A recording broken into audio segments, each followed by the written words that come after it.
ऋग्वेद यह मानव इतिहास के सबसे प्राचीन ग्रंथों में से एक है। एक ऐसा रहस्यमयी संकलन जिसे सदियों से विद्वान, दार्शनिक और सत्य की खोज करने वाले लोग समझने का प्रयास कर रहे हैं। नमस्कार दोस्तों, अगर आप भारतीय प्राचीन ग्रंथों और विज्ञान से जुड़े रोचक तथ्य जानना चाहते हैं, तो हमारे चैनल को अभी सब्सक्राइब करें और बेल आइकॉन जरूर दबाएं ताकि हमारे नए वीडियो आप तक सबसे पहले पहुंचे।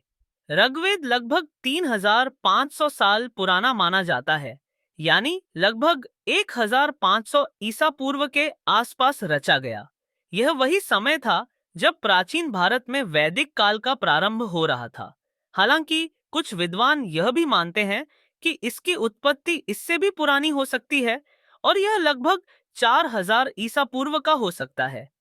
इससे यह स्पष्ट होता है कि ऋग्वेद मानव सभ्यता के सबसे पुराने ज्ञात ग्रंथों में से एक है। लेकिन इसे लिखा किसने? ऋग्वेद एक व्यक्ति द्वारा नहीं लिखा गया। यह ऋषियों द्वारा रचे गए उन मंत्रों का संकलन है जिन्हें पीढ़ियों तक मौखिक रूप से सुरक्षित रखा गया। ये ऋषि, जिन्हें दृष्टा कहा जाता है, दिव्य प्रेरणा या गहन ध्यान के माध्यम से इन मंत्रों की अनुभूति करते थे। कुछ प्रसिद्ध ऋषि जैसे विश्वामित्र, वशिष्ठ और अगस्त्य ने इसमें महत्वपूर्ण योगदान दिया। अब बात करते हैं ऋग्वेद में वर्णित उन अद्भुत तथ्यों की जो आज के वैज्ञानिकों को भी आश्चर्यचकित करते हैं। प्रकाश की गति का उल्लेख। ऋग्वेद में ऐसी कई बातें कही गई हैं जो आधुनिक विज्ञान के सिद्धांतों से मेल खाती हैं। एक खास उल्लेख है सूर्य के प्रकाश की गति का। हाँ, आपने सही सुना। ऋग्वेद में प्रकाश की गति का वर्णन मिलता है। ऋग्वेद के एक मंत्र में कहा गया है कि सूर्य की किरणें 2202 योजन की दूरी को आधे निमेष में तय करती हैं। अब इसे समझने के लिए हमें योजन और निमेष को आधुनिक मापदंडों में बदलना होगा। एक योजन लगभग 9 मील के बराबर होता है और एक निमेष 1 सेकंड का 16वां हिस्सा होता है। अब अगर हम इन मापों का गणना करें तो हमें जो परिणाम मिलता है वह प्रकाश की गति के बहुत करीब आता है, लगभग 1,85,016 मील प्रति सेकंड, जो कि आधुनिक विज्ञान द्वारा मापी गई प्रकाश की गति से लगभग समान है। यह अविश्वसनीय है कि हजारों साल पहले, जब न तो आधुनिक उपकरण थे और न ही विज्ञान के विकसित सिद्धांत, तब भी ऋग्वेद में इतनी सटीक गणनाएं की गई थीं। सौर मंडल और ग्रहों का वर्णन। अब आइए सौर मंडल के बारे में बात करते हैं।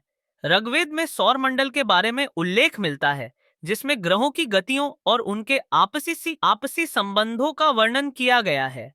इसमें सूर्य को समस्त ऊर्जा का स्रोत माना गया है और सभी ग्रहों को उसकी परिक्रमा करते हुए बताया गया है। सौर मंडल की यह अवधारणा ऋग्वेद में हजारों साल पहले बताई गई थी, जबकि आधुनिक विज्ञान ने 1600 के दशक में पहली बार यह खोज की थी कि सूर्य सौर मंडल का केंद्र है और सभी ग्रह उसकी परिक्रमा करते हैं। यह खोज निकोलस कोपरनिकस और गैलीलियो जैसे वैज्ञानिकों द्वारा की गई थी, लेकिन ऋग्वेद में यह ज्ञान पहले से ही मौजूद था। ऋग्वेद में न केवल सूर्य और चंद्रमा का वर्णन है, बल्कि ग्रहण जैसी खगोलीय घटनाओं का भी उल्लेख किया गया है।